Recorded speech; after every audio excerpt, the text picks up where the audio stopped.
Hi, I'm Megan Johnson-Rox, and I'm a spiritual life coach and professor of communication. So today I'd like to talk to you about your intuition, gut instincts, and some tools on how to listen to them and how to distinguish between ego and spirit. So you have a gut instinct and you know you should listen to it, but you just dismiss it. And afterwards you realize, I should have listened to my intuition. Well, we've all had moments like these, and I believe it's so important to listen to this guidance that we have that's available to us through our gut instincts, our intuition. When I started doing so, my life has never been better. I've been happier and just generally more successful. So today I hope to motivate and inspire you to listen to your intuition. I'll tell you the many different subtle ways that our intuition tries to speak to us, some common reasons people don't listen to and heed this advice, and how to distinguish between whether this advice is coming from the ego or the spirit. Gut instincts are what I like to think of as messages or guidance from our spirits. Some people also like to call it intuition. I like to call it your inner genius or inner diva. So regardless of what you call it, we have this amazing guidance available to us, kind of like a GPS for your life. And when we follow it, it leads us to our best path, our best decisions, ultimately more peace, happiness, and success. So we'd be stupid to not listen to it, right? Well, there are many reasons we don't always listen to this guidance, and we need to learn to distinguish whether it's coming from the ego or the spirit to know which guidance to listen to. So first, the different ways that your spirit, your intuition, can communicate with you. Now, this is an overall overview of some concepts that I cover in more depth in my workshops. But I wanted to just give you a shorter, less than 10-minute brief overview. So ways that your spirit can communicate with you can be through thoughts that might pop into your head. And you might think, oh, that didn't seem to come from me because I couldn't have come up with that strange or brilliant idea. It can be just a gut feeling about something, or just a knowing that something has significance for you, or a knowing that something that you see or are feeling is something that you need to analyze further and pay attention to, because there's a message in there. I've had people tell me driving down the road, they see a billboard, and something on the billboard, a picture or a word, just resonates with them, and for some reason they think that it's something that they need to pay attention to because it might be a message from their spirit. And so they analyze it further and always find out, yes, that was a message for you.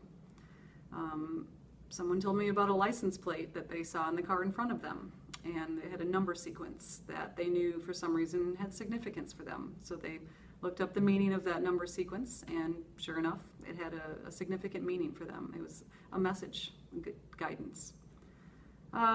Occasionally I'll see an animal come across my path that I don't see very often, and because I'm open to this, and asking for guidance from my spirit, something will tell me and I'll know, something tells me I need to look up the significance of this animal spirit. And it always has a perfect meaning for me, and I know the message. It can happen in dreams. Some people will get messages through dreams, through writing. If you want to start being more open to messages from your spirit, try writing a journal. Another way that spirit communicates to me, probably because I'm a music lover and a musician myself, is through a song that will pop into my head for no reason. I might not even have heard it on the radio, but it pops into my head and keeps popping into my head throughout the day, or maybe even for a couple days if I don't look up the meaning of the lyrics. And so I always know that I need to look up the meaning of the lyrics, and sure enough, they always have some message for me. Your body is another way that that your spirit will communicate with you through. If you aren't feeling great for some reason, or if you're feeling tension or stress in your body, just pay attention to how your body is.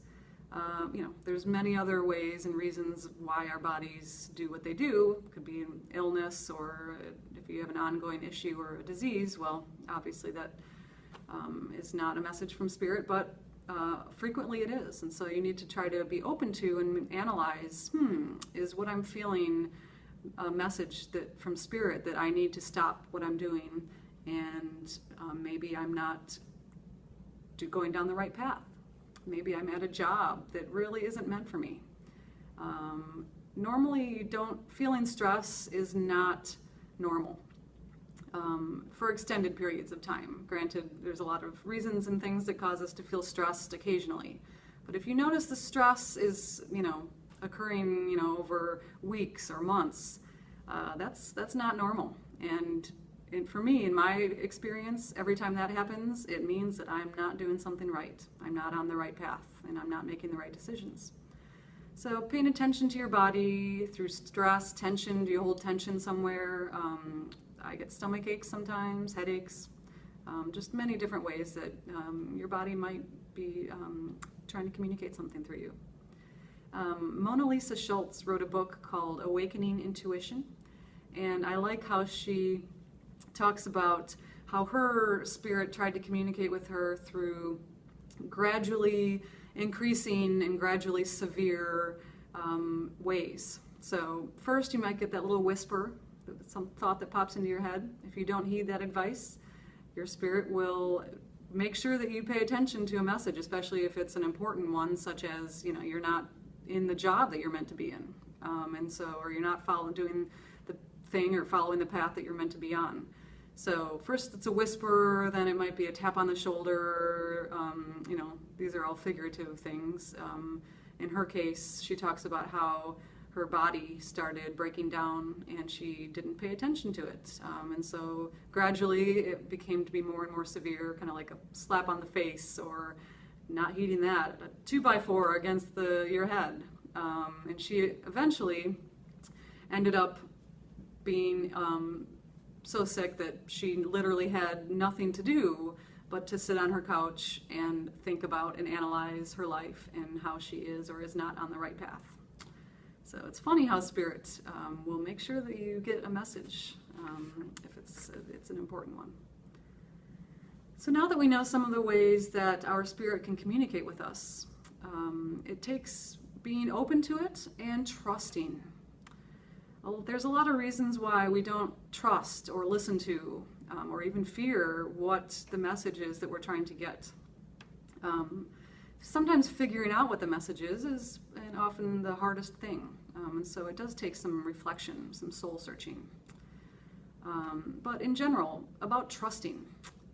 As long as I know that my message is coming from my spirit and not my ego, I trust it because it is always right. I had a student ask me once, well, what if my guidance, my intuition, my instincts aren't right? If they're coming from Spirit, they're always right. Reasons we might not listen to it and we might dismiss it. Maybe the message you're getting and you're thinking, really? You want me to do that? Oh, I don't think I can do that. Fear of not being able to do it, or fear because it's you rationalize it away because, oh, that's not the traditional way that most people do things. That seems like a silly thing to do. Or maybe you're thinking, well, that's not really realistic, or that's not rational or feasible. Spirit, in the spirit mind, anything is possible. And I found that when I listen to Spirit, anything is possible. And so you cannot dismiss messages from Spirit if you're comparing them to what our society says is normal or rational. Because as you know, everyone has a very unique path in life, and you can't compare yourself to anyone else and how anyone else has done anything.